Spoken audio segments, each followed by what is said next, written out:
인사하시겠습니다. 안녕하세요.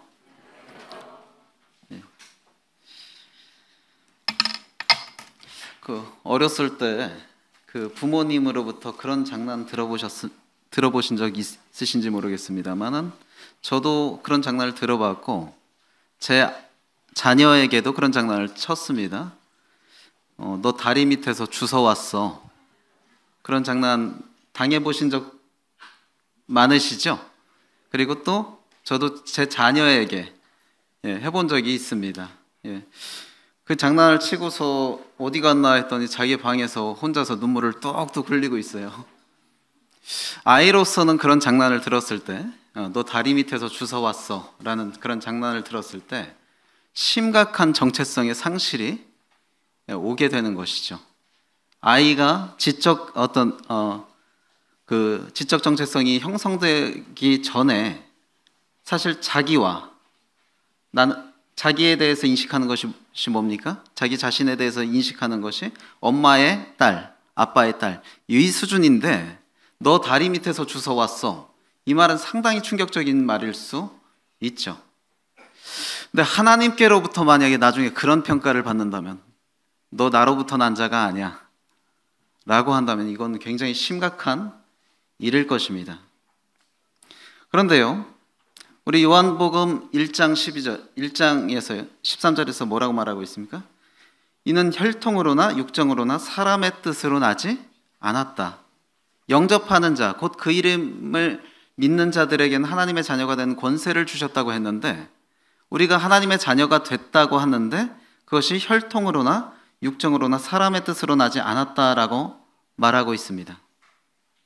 자, 그런데 한번 생각해 보셨습니까? 아이가 너 다리 밑에서 주워왔어 라고 하면은 그 아이 입장에선 확인할 길이 없죠. 정말 지금 이 엄마 아빠가 진짜 내 엄마 아빠인가? 아이 입장에선 도저히 객관적인 증거를 확보할 수 없습니다.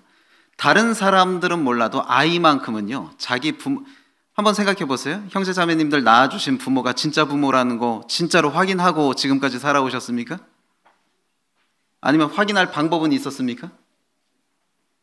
내 자녀가 내 자녀라는 거는 확인할 수 있어도요, 내 부모가 내 진짜 부모라는 거는 아이 입장에선 결코 확인할 수가 없는 일입니다. 그런데 다만 나중에 이제 뭘 통해서 그나마 확인할 수 있습니까? 너 엄마 많이 닮았네? 아빠 많이 닮았네. 기껏해야 그거거든요. 물론 지금은 이제 어떤 과학이 많이 발전했기 때문에 유전자 검사를 통해서 친자 확인도 하고 막 그렇게 하지만 그런 기술이 발전되기 이전에는 아이는 결코 자기 부모가 진짜 부모인지 확인할 방법이 없습니다. 그런데 지금 요한일서 5장 5절을 보시면 하나님께로부터 난 자라는 표현이 있습니다. 우리 요한일서 5장 1절로 5절까지 함께 읽겠습니다. 요한일서 5장 1절로 5절.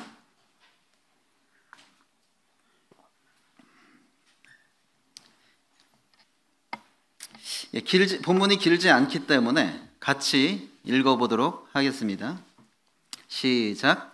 예수께서 그리스도이심을 믿는 자마다 하나님께로부터 난 자니 또한 낳으신 이를 사랑하는 자마다 에서 난 자를 사랑하느니라.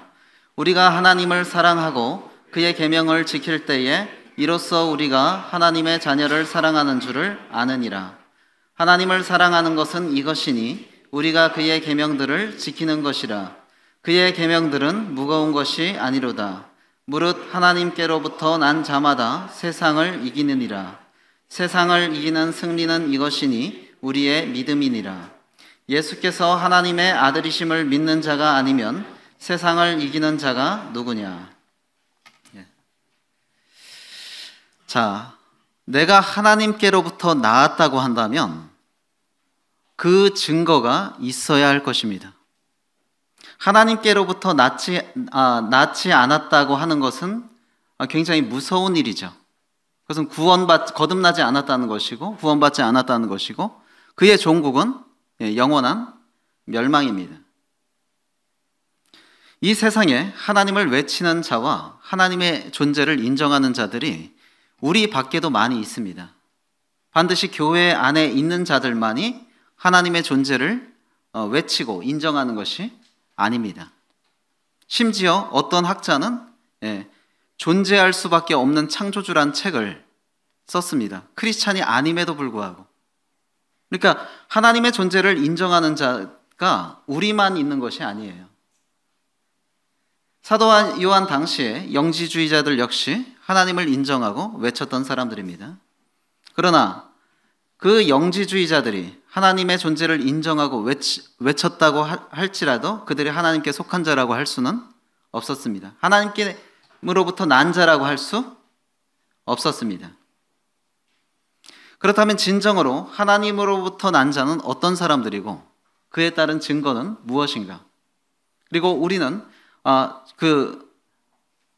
주님의 당부대로 너희가 믿음 안에 있는가? 너희 자신을 시험하고 확증하라 하는 그러한 측면에서 하나님으로부터 난 자의 증거가 나에게 있는지 늘 또 돌아봐야 할 것입니다. 자, 진정으로 하나님으로부터 난 자는 어떤 사람들이냐? 우선 그는 예수 그리스도와 철저히 관계가 맺어진 사람이죠.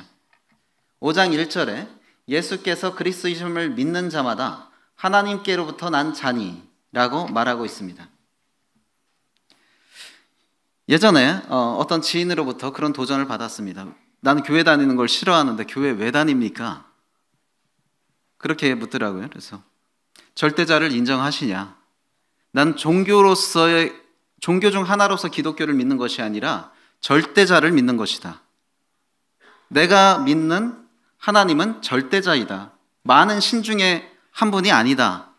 그렇게 말했더니 그분이 덧붙인 말이 뭐냐면 그게 꼭 예수여야 할 이유는 있느냐? 그렇게 묻더라고요. 자, 우리는 기독교란 종교를 믿는 사람들이 아닙니다. 분명. 우리는 진리를 믿는 사람들이고 절대자로서의 하나님을 믿는 사람들입니다. 그런데 그 하나님께서 그분에게 다가오신 죄인인 우리가 다가가는데 누구를 통해서 다가가기를 원하십니까? 그 절대자 하나님께서 그냥 우리는 죄인이기 때문에 그 어미하신 하나님께 앞에 그냥 나아갈 수 없습니다. 누구를 통해 나아갈 수 있는 것입니까? 예수 그리스도를 통하지 않고서는 절대자 하나님께 나아갈 수 없습니다. 하나님은 우리가 그분을 믿되 죄인이었던 우리가 예수 그리스도를 통해서 그분을 믿기를 원하십니다. 왜? 우리는 죄인이기 때문에 그분께 직접 나아갈 수 없습니다. 예수 그리스도를 통하지 않고서는 우리는 그분을 믿을 수가 없습니다. 우리는 왜 기독교도라고 칭함을 받습니까? 그리고 왜 사람들은 우리를 크리스찬이라고 말합니까? 하나님은 그분에게 사람들이 돌아오기를 바라는데 그분께 돌아오는 통로로서, 즉 구원 얻을 만한 그런 통로로서 다른 이름을 주신 적이 있다 없다? 없다. 우리는 그분을 믿되 예수 그리스도를 통해서만이 그분을 믿을 수 있습니다. 뿐만 아니라 그분을 하나님께 돌아간 후에도 예수 그리스도의 이름을 통해서 그분과 교제합니다. 우리 기도할 때의 마무리를 어떻게 하죠? 예수 그리스도의 이름으로 마무리를 합니다. 우리의 기도에는 항상 예수 그리스도의 사인이 적혀져서 하나님께 상달이 되는 것입니다. 그러한 기도만이 하나님께 올려질 수 있습니다. 연락될 수 있습니다. 철학자들이요 절대자를 인정합니다. 물론 인정하지 않는 철학자들도 있어요. 근데 철학 교수님들 보면요 절대자를 인정하고 또 철학 교수들 중에서 크리스찬들이 있습니다. 절대자를 인정하다 보니까 크리스찬이 된 거예요. 그런데 그렇지 않고 그냥 철학적인 관념으로서 절대자를 인정하는 그런 철학자들도 있습니다. 그런데 철학자들이 절대자 하나님을 인정한다 하더라도 그들이 하나님께로부터 나왔다, 하나님께 속한 자다 그렇게 말할 수는 없습니다. 또한 성경의 하나님을 섬기는 유일신 교도들이라고 해서 하나님께로부터 난 것은 아닙니다. 전 세계에 종교가 많이 있죠. 많이 있는데 아브라함 계열의 종교가 있습니다. 아브라함 계열의 종교. 첫 번째로 유대교가 있죠. 그리고 이슬람교가 있죠. 그리고 기독교가 있습니다. 이 세 종교가 아브라함 계열의 종교입니다. 물론 저는 기독교라는 종교를 믿는 것이 아니다라고 말했지만 세상의 관점에서 그렇습니다. 아브라함 계열의 종교의 특징은 무엇입니까? 철저히 유일신 사상이죠. 절대자 사상입니다. 그렇기 때문에 어떻게 보면 우리가 믿고 있는 하나님과 유대교인들이 믿고 있는 하나님 다를까요? 그들도 우리가 믿는 하나님을 믿습니다. 그리고 이슬람교도 역시도 아브라함의 하나님을 믿죠. 즉 우리가 믿고 있는 하나님을 믿어요. 그러니까 그러면 우리는와 동일한 하나님을 믿기 때문에 그들도 하나님께로부터 난 자입니까? 그렇다고 말할 수 있습니까? 그렇다고 말할 수 없습니다. 왜요? 그들은 예수 그리스도를 통해서 믿는 것이 아니기 때문에. 우리는 왜 크리스천이라고 칭함을 받느냐? 하나님을 믿되, 절대자 하나님을 믿되 예수 그리스도를 통해서 믿는 사람이라는 그런 의미로서 우리는 크리스천이라는 그런 칭함을 받는 것입니다. 그래서 성경의 하나님, 우리가 믿는 하나님을 동일하게 섬기는 유일신 교도들이라고 해서 하나님께로부터 난 사람들이라고 할 수 없다라는 것이죠. 또한 기독교의 허울을 가지고 있다 할지라도 예수를 인정하지 않는 이단 단체라든지 사이비 단체들을 이들 역시도 하나님께로부터 난 사람들이라고 할 수 없습니다. 사도 요한 당시에는 예수 그리스도와 관련한 두 가지 도전이 있었습니다. 첫 번째로는 케린투스주의입니다. 이 사람들은 뭐라고 주장했느냐? 예수는 하나님보다 열등한 존재다. 이렇게 주장했어요. 그래서 요한이 요한복음 1장에서 그것을 반박하는 것입니다. 태초에 말씀이 계시니라. 이 말씀이 하나님과 함께 계셨으니 이 말씀은 곧 하나님이라. 예수 그리스도가 곧 하나님이라고 하면서 케린투스의 그 주장을 반박하고 있습니다. 반면에 영지주의자들은 어떤 자들입니까? 케린투스주의자들이 예수 그리스도의 신성을 폄하했다면 영지주의자들은 예수 그리스도의 인성을 폄하했죠. 영은 우월한 것이고 육은 악한 것이다. 예수라는 그 육체는 악한 것이다. 그래서 그리스도는 우월하고 예수는 열등하고 악하고 이렇게 주장했던 것이죠. 이런 사람들, 기독교의 허울을 가지고 있다 할지라도 예수를 인정하지 않는 사람들, 오늘날에도 역시 이런 케린투스주의나 영지주의의 사상을 추구하는 그런 이단 단체들이 있습니다. 그들은 참된 구원받은 사람들이라고 할 수 없고 하나님께로부터 난 자들이라고 할 수 없는 것입니다. 하나님께로부터 난 사람은요, 예수를 믿습니다. 우리 한국 사람들의 정서가 특이한 것이 있었는데요. 한국에는 하느님이라는 어떤 그런 절대자를 섬겨왔지 않습니까? 하느님. 공동 번역에서도 하느님이라고 번역을 했고,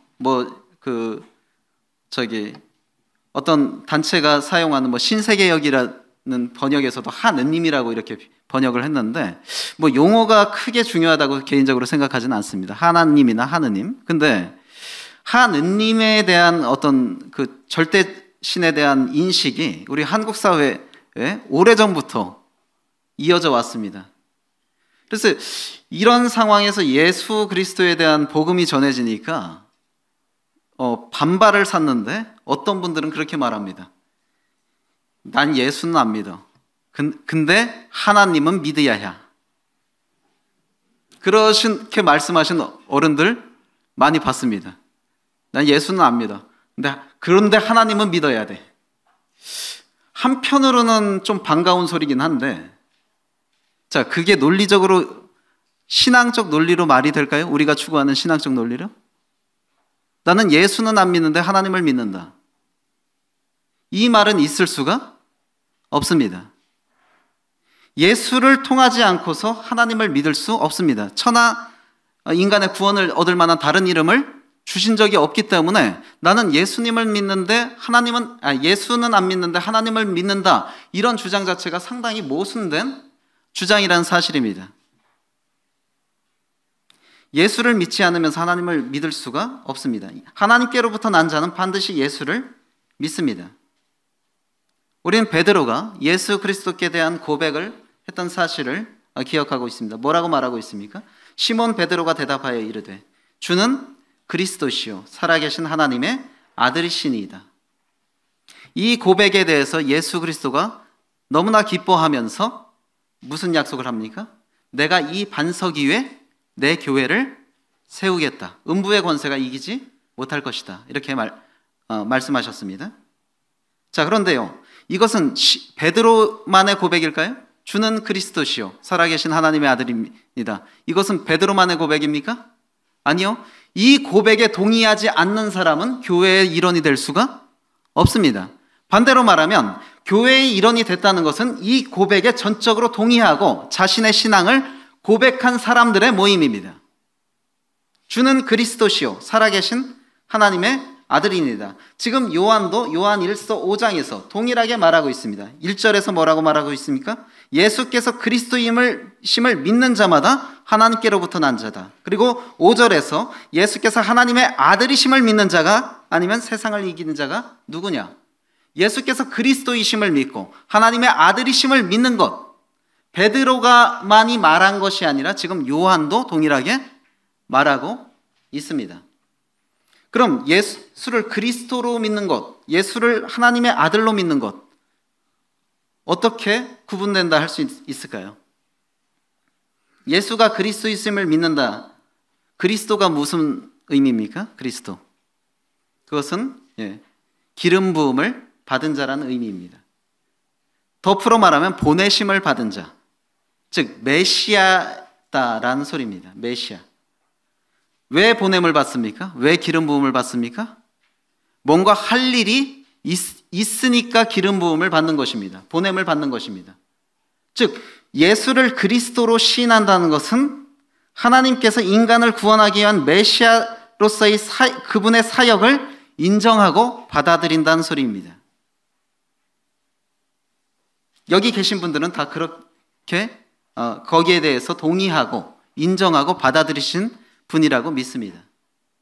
그 예수가 하나님의 아들이심을 믿는다. 또 그것은 무엇입니까? 하나님의 아들. 하나님의 아들이라고 하니까 하나님보단 열등한 존재다. 그것이 아니죠. 사람의 아들은 사람이죠. 사람의 아들이 돼지가 아닙니다. 마찬가지로 하나님의 아들은 하나님입니다. 예수 그리스도는 곧 하나님으로서 하나님과 동등된 그런 지위를 가지신 분이라는 사실이죠. 여기에 대한 믿음을 고백한 자가 하나님께로부터 난 자다라고 하는 것입니다. 참된 크리스천의 기준은 무엇이냐? 예수 그리스도가 구약에서 말하는 여호와 하나님과 동등된 분이라는 것을 인정하는 것입니다. 그런데 한번 생각해 보세요. 구약의 여호와 하나님 하면 굉장히 두렵고 범접하기 힘든 그런 이미지가 들죠. 근데 신약의 예수님 어떻습니까? 자상하시고 인자하시고 그냥 우리를 안아주실 수 있는 분, 그렇게 생각이 들죠. 그렇다 보니까 우리가 구약의 여호와의 개념과 신약의 예수의 개념이 참 일치시키기가 어렵습니다. 그런데 베드로는 뭐라고 말하고 있습니까? 너희 마음에 그리스도를 주로 삼아 거룩하게 한다고 했습니다. 거기서 주가 뭘까요? 거기서 주가 그것은 여호와에 대한 완고거법입니다. 여호와에 대한 완고거법. 여호와라는 말을 망령되이 부르지 않기 위해서 주라고 완고하게 표현했던 그런 당시의 문화에 의해서 그리스도를 주로 삼아 거룩하게 하라는 소리는 예수를 뭘로 인정하라는 소리입니까? 구약에 여호와로 인정하라는 소리입니다. 우리가 믿는 예수님, 자상하신 예수님, 우리를 안아주실 것 같은 예수님, 그분이 구약에 뭐라고요? 여호와예요. 그럼 한번 생각해 보세요. 그분 앞에 나아갈 때 어떻게 뭐 지금 같은 가벼운 마음으로 나갈 수 있겠습니까? 쉽게? 그리고 그분을 그렇게 가볍게 대할 수 있겠습니까? 그렇지 않아요. 그분이 은혜로우시고 자상하셔서 우리가 그분 앞에서 온전하신 것이지, 그분이 여호와 하나님과 동등된 분입니다. 순식간에 사람이 그 위험에 압도돼서 죽을 수 있는 그런 분입니다. 그런 사실을 인정하는 사람들이 하나님께로부터 난 자입니다. 예수 그리스도에 대해서. 자, 또한 하나님께로부터 났다는 증거. 그 사람은 어떤 증거가 있을까요? 하나님과 성도를 향한 사랑입니다. 5장 2절에서 3절 보시면, 우리가 하나님을 사랑하고 그의 계명을 지킬 때에 이로써 우리가 하나님의 자녀를 사랑하는 줄을 아느니라. 하나님을 사랑하는 것은 이것이니 우리가 그의 계명들을 지키는 것이라. 그의 계명들은 무거운 것이 아니로다 라고 말하고 있습니다. 자, 하나님께로부터 난 자는 하나님과 성도를 사랑하는데 첫 번째로 하나님을 사랑합니다. 하나님을 사랑하는 것은요, 피조물로서도 마땅한 도리입니다. 우리가 그분께 어떤 은혜를 입지 않았다 할지라도 그분이 우리를 창조하신 주인이라는 것만으로도 우리는 그분을 사랑해야 하는 것입니다. 그런데 이제 신앙 안에서는 더 말할 나위 없는 것이죠. 이제 우리는 신앙 안에서 그분이 창조주일 뿐만 아니라 누구입니까? 우리를 죄에서 구원하신 구원자입니다. 어떻게 구원하셨어요? 자기 아들을 죽이시면서까지, 그 큰 은혜를 베푸시면서까지 우리를 사랑으로 구원하신 분이십니다. 그러면 나를 창조하신 것만으로도 그분을 사랑해야 하는데, 나를 위해서, 나를 구원하시기 위해서 아들까지 희생시킨 그 은혜를 베푸신 하나님을 사랑하는 것은 신앙 안에서는 더 말할 나위 없는, 우리에게 요구되는 도리인 것이죠. 그래서 우리가 두려워해야 되는 경고가 예수님께서 당시 유대인들에게 하셨던 경고, 다만 너희 속에 하나님 사랑하는 것이 없는 줄을 알았노라. 우리는 이 경고를 내가 받을까 봐 사실 두려워해야 합니다. 어떤 많은 문제가 있는데 그 문제 거두절미하고 다만 너희 속에 하나님 사랑하는 것이 없는 줄 알았노라 라고 주님으로부터 평가받는다면 그것은 굉장히 심각한 평가입니다. 그분에 대한 사랑을 계명에 대한 순종으로 나타내야 한다. 하나님, 보이지 않는 하나님께 어떻게 우리의 사랑을 표현할 것입니까? 하나님이 우리가 선물 이렇게 해서 드리면 받으실 수 있습니까? 그런 것이 아니죠. 물론 우리의 예배를 받으시고 우리의 예배 안에서 드리는 예물을 받으시는 분이십니다. 그런데 자, 우리는 하나님께 대한 사랑을 뭘로 표현해야 한다? 3절에 우리가 하나님을 사랑하는 것은 이것이니 우리가 그의 계명들을 지키는 것이다. 이 계명들이 나에게 유익하냐, 그리고 내가 이것을 실천하는 것을 좋아하느냐, 그것이 아니라 이것을 함으로 인해서 하나님께서 기뻐하시냐, 그것으로 우리는 하나님께 대한 사랑을 표현해야 한다는 것이죠. 어떤 자녀가 부모를 사랑하는 것처럼 보입니까? 말로는 부모를 사랑하는데 맨날 말 안 듣고 사고치고 부모가 원하는 대로 하지 않는 그 자녀가 정말 부모를 사랑한다고 느껴집니까? 그렇지 않죠. 늘 부모님 말씀에 순종하고 그런 아이를 봤을 때 부모를 사랑하는구나 느끼는 것처럼 하나님도 동일하다는 것이죠. 뿐만 아니라 하나님께로부터 난 자는 하나님을 사랑할 뿐만 아니라 누구를 사랑한다? 하나님께로부터 난 하나님의 자녀들을 동일하게 사랑하는 것입니다. 하나님을 사랑하는 자는요, 하나님의 마음을 헤아립니다. 그분의 자녀를 사랑하는 하나님의 마음을 헤아리게 된다면 동일하게 누구를 사랑할 수밖에 없다? 그분으로부터 난 그분의 자녀들을 사랑할 수밖에 없다. 즉, 내 옆에 있는 형제 자매들을 사랑할 수밖에 없다라는 것이죠. 저는 참 이 자리에서 사랑에 대한 교훈이 나오를 말해야 될 때를 제일 싫어합니다. 제가 잘 못하고 있는 부분이기 때문에. 홍길동이 서자로 태어났죠. 서자로 태어났는데 그 홍판서 대감의 첩이 홍길동을 시기에서 홍길동을 죽이려고 하죠. 그래서 홍길동이 그것을 알고 이 암살 모의에 가담했던 그 자객과 상녀를 죽입니다. 그리고 그 주동자였던 아버지의 첩, 자기를 죽이려고 했던 아버지의 첩 초란을 죽이러 가다가 돌이킵니다. 왜 돌이켰습니까? 비록 나를 죽이려고 했지만 내가 사랑하는 아버지가 사랑하는 여자였기 때문에 그 초란을 죽이지 않습니다. 그런데 참 제가 홍길동만 못했다는 생각이 많이 듭니다. 하나님이 사랑한다는 이유만으로 사랑해야 되는데 나의 이해관계에 의해서 사랑하고 사랑하지 않고 미워하고 그럴 때가 얼마나 많이 있는가, 그런 생각을 해보게 됩니다. 하나님이 어떤 걸 정말 기뻐하실까요? 그분이 사랑하는 사람을 우리가 사랑하는 것을, 그걸 정말 기뻐하십니다. 전 아이로부터 특이한 편지를 받은 적이 있습니다. 아이 생일이었어요. 생일이었는데 저녁 때 아빠, 내 친구가 이거 아빠한테 주래 그러면서 편지를 주더라고요. 편지를 펼쳐보니까 아이의 친구가 보낸 편지인데, 아저씨 하진이 낳아주셔서 감사합니다. 제가요, 그 편지를 보낸 아이가 어떻겠습니까?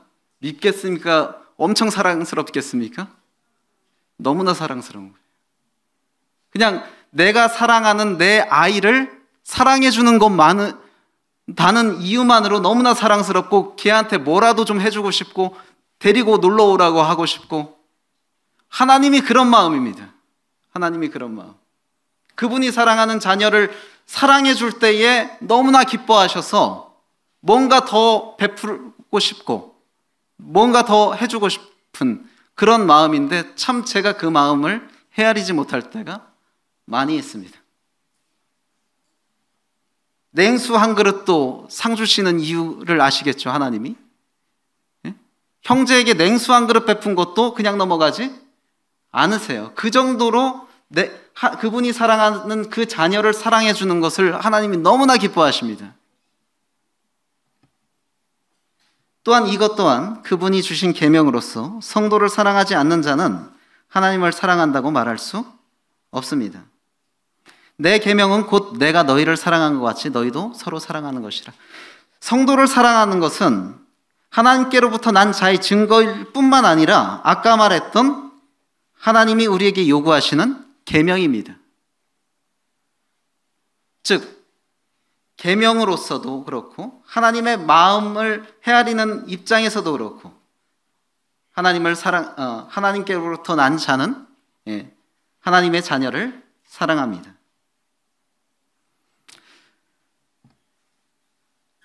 하나님께로부터 난 자의 또 다른 증거, 그것은 세상을 이기는 믿음이죠. 4절에서 5절까지 보면요, 무릇 하나님께로부터 난 자마다 세상을 이기느니라. 세상을 이기는 승리는 이것이니 우리의 믿음이니라. 예수께서 하나님의 아들이심을 믿는 자가 아니면 세상을 이기는 자가 누구냐.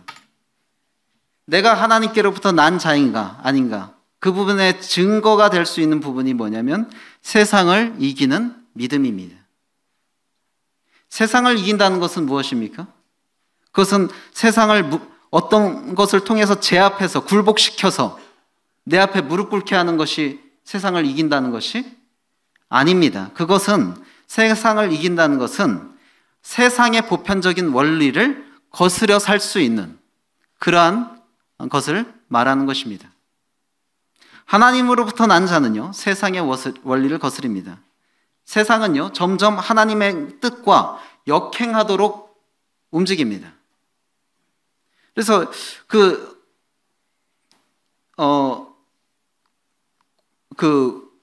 방송 같은 데서 참 하나님이나 예수님에 대해서 이렇게 말하기가 점점 어려워지는 그런 시대를 살고 있죠.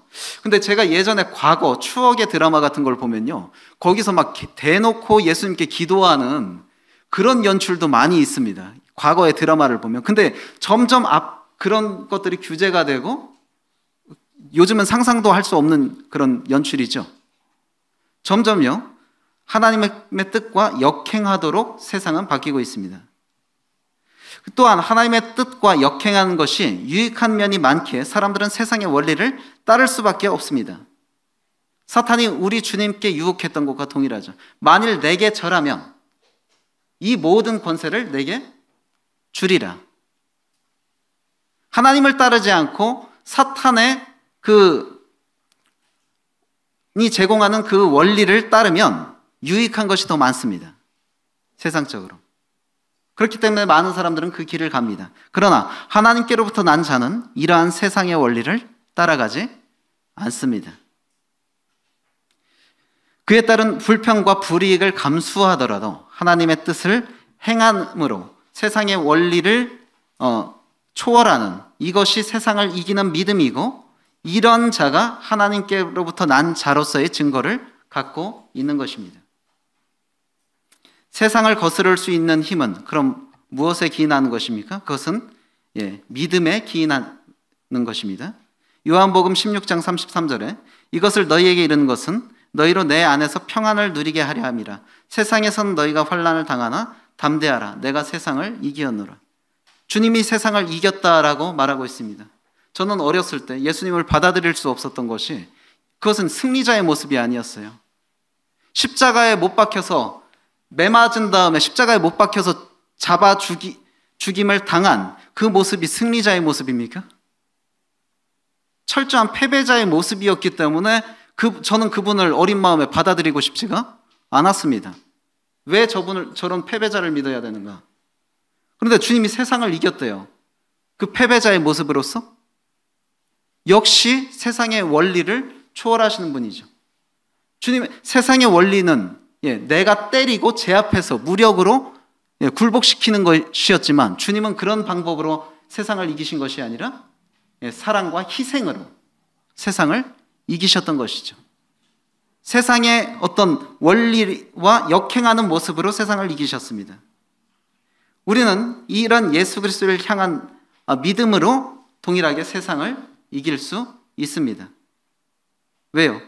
그분은요, 하나님의 아들입니다. 그분은 하나님의 아들로서 모든 권세를 가지신 분입니다. 그렇기 때문에 그분께 속했다는 그 이유만으로 우리는 세상에서 환난을 당하나 그분으로 인해서 평안을 누릴 수 있고, 또 세상에서 보기에는 패배자 같지만 그분 안에서 승리자의 모습으로 살 수 있는 것입니다. 교훈을 정리하면, 하나님께로부터 난 자의 증거, 예수 그리스도와 어떤 관계를 갖고 있느냐, 그리고 하나님과 성도를 향한 사랑이 내 안에 있느냐, 그리고 세상을 이기는 믿음이 내 안에 있는가, 이 세 가지로 가늠해 볼 수 있는데요. 우선 예수 그리스도의 관계를 통해서 정말 하나님께로부터 난 자임을 증거해야 합니다. 관념적으로, 교리적으로 뿐만 아니라 삶 속에서의 친밀함으로 증거해야 합니다. 저 사람 보면 같이 생각나는 사람, 예수님, 세상 사람 보기에도 그런 사람이 되어야 할 것입니다. 세상이 너무나 빠르게 변하는데 언어가 특히 빠르게 변해갖고요, 제가 적응을 못할 때가 있어요. 또 요즘 절친, 베프 이렇게 말을 하더라고요. 형제 자매님들의 절친이 누구입니까? 그분이 그 자리, 나의 절친의 자리에 예수 그리스도가 오게 하시기 바랍니다. 예수 그리스도의 관계가 그렇게 발전되어야 할 것입니다. 그래서 내가 혼자 있을 때, 절친이 있는 사람은 그런 일이 많죠. 내가 혼자 있을 때 물어봅니다. 같이 다니던 걔 어디 갔어? 이게 절친입니다. 예수 그리스도가 내 삶에서 그 자리에 앉도록 해야 합니다. 그리고 두 번째로, 사랑의 실천을 통해서 하나님께로부터 난 자임을 증거해야 한다. 하나님을 사랑하는 것은 물론 두말할 것도 없고, 하나님께로부터 난 하나님의 자녀를 사랑하는 것, 거기까지가 하나님께로부터 난 자임을 증거해야 하는 증거입니다. 하나님은 그 사랑 그 자체이죠. 우리 지난 시간에 그런 교훈을 받았습니다. 하나님은 사랑이 풍성하신 분이 아니라 사랑 그 자체이십니다. 형제 자매를 사랑하는데 거기에 대해서 형제 사랑의 정의를 또 잘 내려야 됩니다. 하나님이 말하는 형제 사랑, 그것이 무엇인가? 내가 생각하는 형제 사랑과 하나님이 생각하는 형제 사랑이 다를 수 있어요. 우리는 그 요셉의 형 유다가 요셉을 팔면서 뭐라고 말합니까? 우리 손으로는 죽이지 말자. 요셉을 우리 손으로는 죽이지 말자. 그는 우리의 형제요 골육이니라. 유다가 생각한 형제 사랑은 뭡니까? 내 손으로 죽이지 않는 것. 거기까지가 유다가 갖고 있는 형제 사랑의 범위였습니다. 죽는 건 상관없는데 내 손으로 죽이지 않는 것. 그것이 형제 사랑이었어요. 유다에게 갖고 있는 것. 근데 하나님께서 말하는 형제 사랑은 뭐죠? 형제를 위하여 목숨을 버리는 것이 마땅하니라. 우리가 이 형제 사랑의 정의를 먼저 잘 정립하고 실천해야 할 것입니다. 이런 부분에 저도 한없이 부끄럽지만 그러한 사랑을 통해서 우리가 하나님께로부터 난 자임을 증거해야 하고, 마지막으로 세상의 원리와 역행하는 삶, 즉 세상을 이기는 믿음을 통해서 하나님께로부터 난 자임을 증거해야 할 것입니다. 세상에서는요, 악은 악으로 갚아야 합니다. 그래야 후련합니다. 그러나 하나님 안에서는요, 악을 선으로 갚으라고 말하고 있습니다. 세상에서는요, 권모술수를 통해서 어떻게든 내 이익을 도모하게 하는 것이 세상의 원리입니다. 그것을 또 그렇게 도덕적으로 비난하지도 않습니다. 그러나 하나님 안에서는 정직, 이것이 그 하나님이 바라시는 것입니다. 이러한 것을 추구함으로 내가 조금 불이익받고 불편하다 할지라도 기꺼이 하나님을 기쁘시게 하고자 하는 마음으로 세상을 이기는 믿음을 실천하는, 그것이 하나님께로부터 난 자의 증거라고 할 수 있는 것입니다. 교훈 마치고 기도하시겠습니다. 아버지 하나님, 감사합니다. 저희가 혈통으로나 육정으로나 사람의 뜻으로 난 것이 아니라 오직 하나님께로부터 난 자들이 되게 해주신 것을 인해서 감사를 드립니다. 참 저희가 다른 것이 아니라 예수 그리스도를 믿는 믿음만으로 저희를 하나님의 자녀라 일컬어 주신 것을 인해서 감사를 드립니다. 그러나 저희가 자성의 측면에서 정말 하나님께로부터 난 자라는 증거를 저희 안에 늘 갖고 있는지 돌아보게 됩니다. 참 예수 그리스도와의 친밀함, 그리고 또 하나님을 사랑하고 형제를 사랑하는 그 사랑, 또 세상을 이기는 이 믿음을 통해서 늘 내가 하나님께로부터 난 자라는 것을 증거할 수 있는 저희들이 되게 해 주시옵소서. 감사드리며 예수님 이름으로 기도했습니다. 아멘. 감사합니다.